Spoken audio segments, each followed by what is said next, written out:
আবারও চাঁপাইনবাবগঞ্জের তেলকুপি সীমান্তে বাংলাদেশিকে লক্ষ্য করে ভারতীয় সীমান্তরক্ষী বাহিনী বিএসএফের গুলিতে হাবিল নামে একজন আহত হয়েছেন। আহত অবস্থায় তাকে উদ্ধার করে রাজশাহী মেডিকেল কলেজ হাসপাতালে ভর্তি করা হয়েছে। শনিবার সকাল 11টার দিকে শাহবাজপুর ইউনিয়নের 7 নং ওয়ার্ডের সদস্য মোহাম্মদ কাশেদ আলী বিষয়টি নিশ্চিত করেন। হাবিল শিবগঞ্জ উপজেলার শাহবাজপুর ইউনিয়নের তেলকুপি নামপাড়া গ্রামের বেলালের ছেলে। চাঁপাইনবাবগঞ্জ জেলা হাসপাতালের জরুরি বিভাগের ইনচার্জ কাউসার হাসান জানান, সকাল 7টার দিকে বিএসএফের গুলিতে একজন আহত হয়ে হাসপাতালে এসেছিলেন।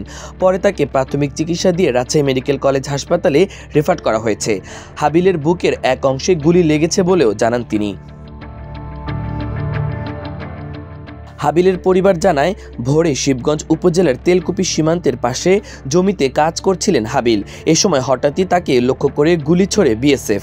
পরে আহত হাবিলকে উদ্ধার করে চাঁপাইনবাবগঞ্জ সদর হাসপাতালে নেওয়া হয়। জখম গুরুতর হওয়ার পরে তাকে রাজশাহী মেডিকেলে পাঠানো হয়।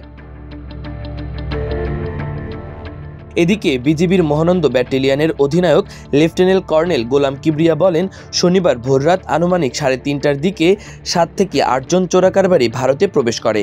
তবে আহত হাবিলের ভাই জামাল আলীর দাবি, ফজরের আজানের সময় তার ভাইসহ কয়েকজন গমের জমিতে পানি দিতে গেলে বিএসএফ গুলি করে। তার দাবি, তার ভাইয়ের নামে চোরাচালান সংক্রান্ত কোনো মামলা নেই।